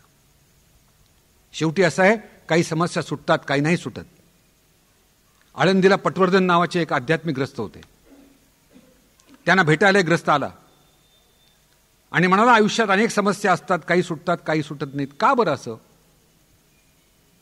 तेवढ्यामध्ये त्यांचा नातू पळत पळत आला आणि तो म्हणाला आजोबा आत्ता मी फटाकड्याची माळ लावलेली आहे, त्यातले काही उडाले आणि काही नाही उडाले. असं का बरं? पटवर्धन त्यांना म्हणाले त्या ग्रस्ताला, या माझ्या छोट्या मुलाकडून ज्ञानदेव तुझ्याशी बोललेत. फटाकडे काही उडतात, काही उडत नाहीत. समस्या काही सुटतात, काही सुटत नाहीत. माणसानं प्रयत्न केला पाहिजे आणि पुढे गेलं पाहिजे. अशा पद्धतीचा विचार करून समर्थ भारताचा विचार केला. या पद्धतीचं स्वप्न सावरकरांनी बघितलं. स्वातंत्र्य प्राप्त झालं. पण स्वातंत्र्याच्या नंतरच्या काळामध्ये सावरकरांनी सांगितलेल्या अनेक गोष्टी आमच्या समोर अशा आहेत ज्या आजही सचेतन आहेत आणि त्याचा पुनर्विचार व्हावा. केवळ सावरकर जाती आहेत, सावरकर अमुक आहेत, तमुक आहेत. मी म्हणतो वैचारिक मतभेद जरूर असू शकतात. वैचारिक मतभेद जरूर असू शकतात. पण व्यक्तीच्या चारित्र्यावर शिंतोडे उडवणं, व्यक्तीला खाली खेचणं, व्यक्तीच्या कार्यकर्तृत्वाबद्दल त्याच्यावर दोषारोप करणं हे चुकीचं आहे, अयोग्य आहे. जसं स्टालिनचं थडगं काढलं, उकरलं, त्यांनी केलेल्या चुकाबद्दल त्याला 4 फटके मारले आणि पुन्हा पुरलं. हा प्रकार तिकडे झाला, आमच्याकडे होणार नाही, होऊ नये. आणि म्हणून माझ्यासारख्याला असं वाटतं यद रोचते तद ग्राह्यम यन्न रोचते तद त्याज्यम. त्यातलं जे स्वीकारण्यासारखं आहे ते स्वीकारावं. जे नाकारण्यासारखे ते नाकारावं. पण वैचारिक स्वरूपात मतभेद जरूर असावेत. मंडन मिश्र आणि आदिशंकराचार्य यांच्यात मतभेद होते. वादविवादातून चर्चेतून ते सोडवले गेले. आजही ते आहेत. आमच्या सनातन धर्माची हीच कल्पना आहे. अशा पद्धतीचं चिंतन, अशा पद्धतीचा विचार आपल्या मनामध्ये पक्का करावा, तो आपल्या पिढीमध्ये उतरू द्यावा, अशा पद्धतीची मनापासून तुम्हाला प्रार्थना करून संयोजकांनी मला संधी दिली याबद्दल आभार मानून आपल्या सर्वांचे आभार मानतो. झालेला आहे. त्या दृष्टिकोनातून 1-5 मिनिटं या ठिकाणी थांबावं म्हणजे उद्याच्या कार्यक्रमाचा लाभ आपल्या सर्वांना चांगल्या प्रकारे घेता येईल.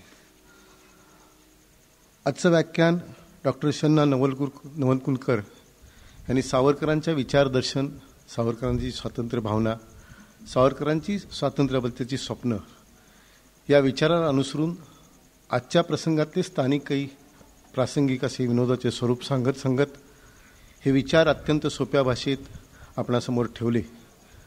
वैचारिक मतभेद जरी असले तर ते चर्चेने सुटू शकतात अशा अर्थाने त्यांनी आजच्या व्याख्यानाचा समारोप केला. हा निश्चितच आजच्या व्याख्यानाचा एक मुख्य मुद्दा होऊ शकेल अशा प्रकारचं वाचन सरांनी आम्हाला व्याख्यानात सरांनी दिलं. या व्याख्यानमालेत ते पुन्हा एकदा आलेले आहेत. त्याबद्दल मिरज विद्यार्थी संघ आणि आपल्या मिरजेचे सर्व रसिक श्रोते त्यांचे निश्चितच ऋणी आहेत. त्यांनी व्याख्यान पुष्प गुंफल्याबद्दल आमच्या संस्थेचे कार्याध्यक्ष श्री चिमण लोकूर यांना मी त्यांना पुष्पगुच्छ देण्याची विनंती करतो. त्याचबरोबर सौ नवलगुणकर या ठिकाणी आलेले आहेत. त्यांनाही श्री मकरंद देशपांडे यांनी पुष्पगुच्छ द्यावा अशी विनंती करतो. व्याख्यानमालेच्या आपण शेवटच्या टप्प्यात आता प्रवास करतोय. आता केवळ 3 व्याख्यानं या ठिकाणी राहिलेले आहेत. आपल्या सर्वांच्या आशीर्वादाने जवळजवळ 84 वर्ष ही वसंत व्याख्यानमाला प्रारंभ झालेली आहे. सातत्याने चालणारे ज्या काही वसंत व्याख्यानमाला संपूर्ण महाराष्ट्रात, त्यात आपली मिरजेची भूषणभूत अशी वसंत व्याख्यानमाला आहे. केवळ आणि केवळ आपल्या सर्वांच्या आर्थिक आशीर्वादावर ही व्याख्यानमाला दिवसेंदिवस अत्यंत चांगल्या रीतीने आणि समृद्ध पद्धतीने त्याचं आयोजन होतं. यामध्ये यावर्षी ज्यांनी आमच्या संपूर्ण उपक्रमास हातभार लावला त्यांचं मी या निधीबद्दल कृतज्ञता व्यक्त करतो. श्रीमती सुनीता चंद्रकांत जावडेकर व श्री जयंत चंद्रकांत जावडेकर 151 रुपये, डॉक्टर श्रीमती प्रभाताई गोसावी 500